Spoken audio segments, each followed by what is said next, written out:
여러분 모두를 예수 이름으로 환영하고 축복합니다. 여러분 오늘 먼저 말씀을 좀 들어가기 전에 영적인 팁에 대해서 좀 나누길 원합니다. 하나님의 일은 사람이 하는 것이 아닙니다. 성령께서 하셔야 됩니다. 그렇기 때문에 무릎 기도 없는 하나님의 일은 절대 있을 수가 없습니다. 하나님의 사람이 무릎을 꿇을 때 그 영혼에게 영권을 주실 것입니다. 왜 그럴까요? 이 땅의 공중권세 잡은 자 마귀의 영적 전쟁이 치열하기 때문에 그 영권, 영적 권세 누구 이름을 통해 주십니까? 예수 그리스도 이름을 통해서 주실 것입니다. 영권 없이는 하나님 일을 못할 것입니다. 나는 목회자가 아닌데 선교사가 아닌데 아닙니다. 여러분 모두에게도 성령께서 부어주시는 영권이 모두에게 있어야 됩니다. 비즈니스를 할지라도 그 어떤 만남이 있을지라도 마귀의 회방과 방해가 있기 때문에 영권 없이는 안 될 것입니다. 또한 예수 그리스도를 깊이 알아나가면서 나도 모르게 영성이라는 게 생기게 됩니다. 다시 말씀을 드려서 영적으로 하나님과 예수 그리스도 성령께 반응하는 영적인 성품이 저 안에 생기더라는 것입니다. 이전에는 세상 거에서 관심을 가질지라도 어느 순간부터 별로 재미가 없어져요.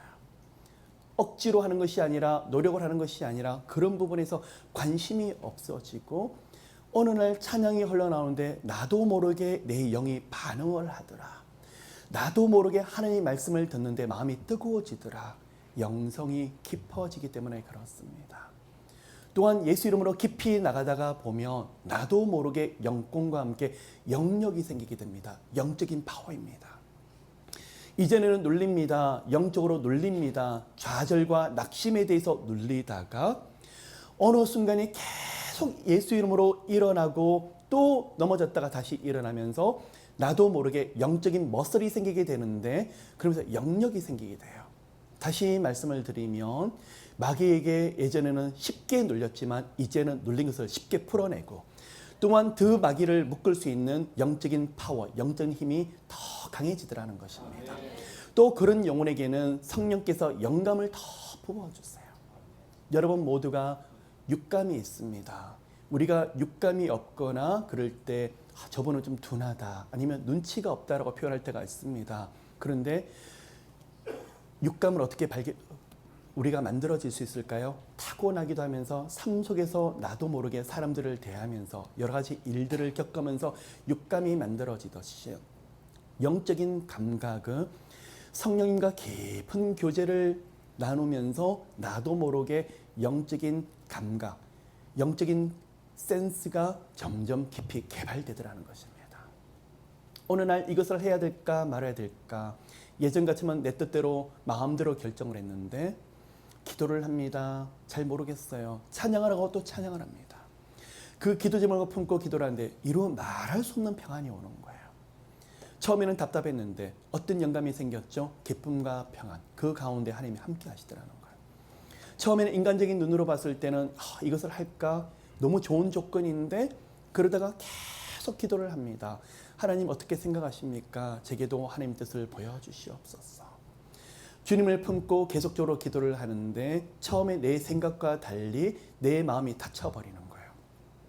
조건이 처음엔 좋았는데 점점 시간이 가면서 내가 별로 하고 싶은 마음이 들질 아니하고 그 부분에 대해서 마음이 닫혀버리는 거예요. 이것이 무엇이죠? 성령께서 우리 생각과 마음에 주신 영감이더라는 것입니다. 여러분 예수 그리스도 이름을 사모하고 가까이 가고 기도하면서 나도 모르게 영적인 세계에 깊이 들어가게 됩니다. 그러한 영혼에게는 이러한 영권, 영감, 영력, 영성들이 개발되게 됩니다. 그러면 여러분 조금 더 나가 볼까요? 영감에 대해서 세 가지 종류가 있는 것 같습니다. 첫 번째 영감입니다. 여러분 이제 예수를 막 믿기 시작을 합니다. 또 하나님을 찬양하기 시작합니다. 기도에서 막 배웠습니다.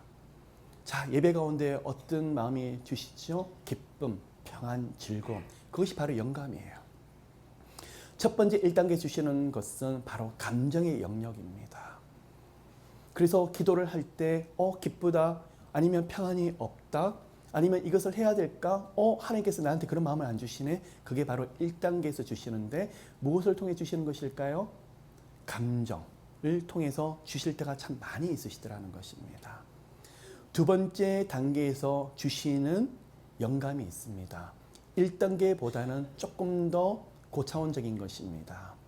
생각과 마음이 조금 더 깊이 주시는 것입니다. 예를 들어서 하나님 무엇을 해야 되죠? 라고 생각을 하며 주님 앞에 기도를 하는데 어떤 사람의 이름이 계속 떠올라요.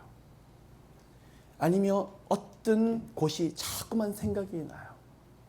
아니면 자꾸만 누구를 만나야 될 것처럼 마음을 계속 주고 있고 어떤 단어를 주실 때가 있어요. 이게 지금 두 번째 주시는 영감이더라는 것입니다.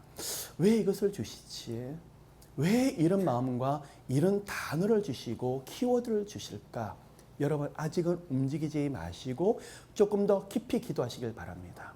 어떤 사람에 대해서 주셨다 그러시면 지금 영적인 것이 해석되지 아니한다 그러면 기다리세요. 성령께서 주신 거라 그러면 어느 시간에 성령께서 이것을 풀어주실 거예요. 여러분에게 보여주실 거예요. 그렇기 때문에 대부분의 분들은 은사가 없으시더라도 1단계, 2단계 수준에서 성령님의 영감을 깊이 경험할 수 있더라는 것입니다. 단 누구에게요? 사모하는 영혼에게요.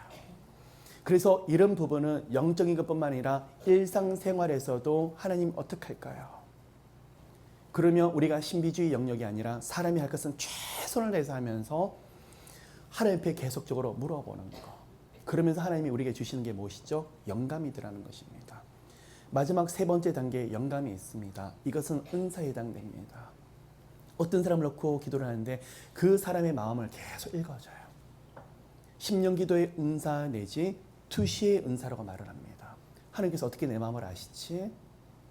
그것은 마음을 그 은사자를 통해서 마음을 읽어주심으로 인해서 하나님은 살아계시다. 아니 저 목사님은 기도를 하는데 내가 이런 문제를 가지고 있는 것을 어떻게 알고 읽어주시지? 성령께서 그렇게 말씀하심으로 인해 가지고 하나님에 대한 확신을 가지게 하려고. 그러면 과거에 어떤 있었던 일이라든지 현재 일어나고 있는 일에 대해서 읽어주시는 것을 지식의 은사라고 말을 합니다. 팩트에 대해서 말씀하시는 거죠. 그리고 또 한 가지 지혜의 은사라는 게 있습니다. 미래의 영역에 하나님께서 말씀과 영적으로 일으키기 위해서 주시는 것을 지혜의 은사라고 말을 합니다. 하나님의 말씀을 우리에게 주십니다. 여러분 과거를 회개하는 건 좋지만 결국은 미래의 시간들을 주님과 더불어서 아름다운 인생을 만들기 위해서 그래서 이 영역이 바로 지혜의 말씀이더라는 것입니다. 때때로 성령께서 여러분에게 미래에 대해서 말씀을 하신다. 이것은 여러분 마치 점치는 그런 것이 아니라 여러분에게 기도 제목을 주시면서 여러분에게 약속의 말씀을 주시면서 다시 하나님의 말씀으로 돌아가서 여러분 1대1로 하나님 앞에 깊이 나와서 그 하나님을 보좌 앞에서 머무르며 하나님의 보좌를 움직일 수 있기를 원하노라 하는 하나님의 뜻이더라는 것입니다. 그래서 3단계는 지식의 은사, 과거와 현재에 대해서 성경에서 말씀하실 때도 있고 미래에 대해서 말씀하실 수 있을 것입니다. 근데 여러분 왜 미래에 대해서 말씀을 하실까요? 우리로 하여금 하나님 손을 붙잡고 일어나서 말씀과 기도로 더 주님 앞에 들어가서 이 하늘 보좌를 내 인생이 아니라 하나님의 은혜 없이는 안 되기 때문에요. 말씀 붙잡고 다시 일어나는 의미에서 우리 가운데 말씀하실 수 있더라는 것입니다. 그래서 제가 세 가지 영감에 대해서 말씀을 드렸습니다. 은사를 사모하시든 안 사모하시든 간에 하나님께 물어보고 엎드릴 때 나도 모르게 영성과 영감과 영권과 그리고 영역들이 더 깊이 개발되게 되실 것이며 하나님 앞에 더 깊이 반응하시는 여러분 모두가 되시기를 예수 그리스도 이름으로 축복합니다. 여러분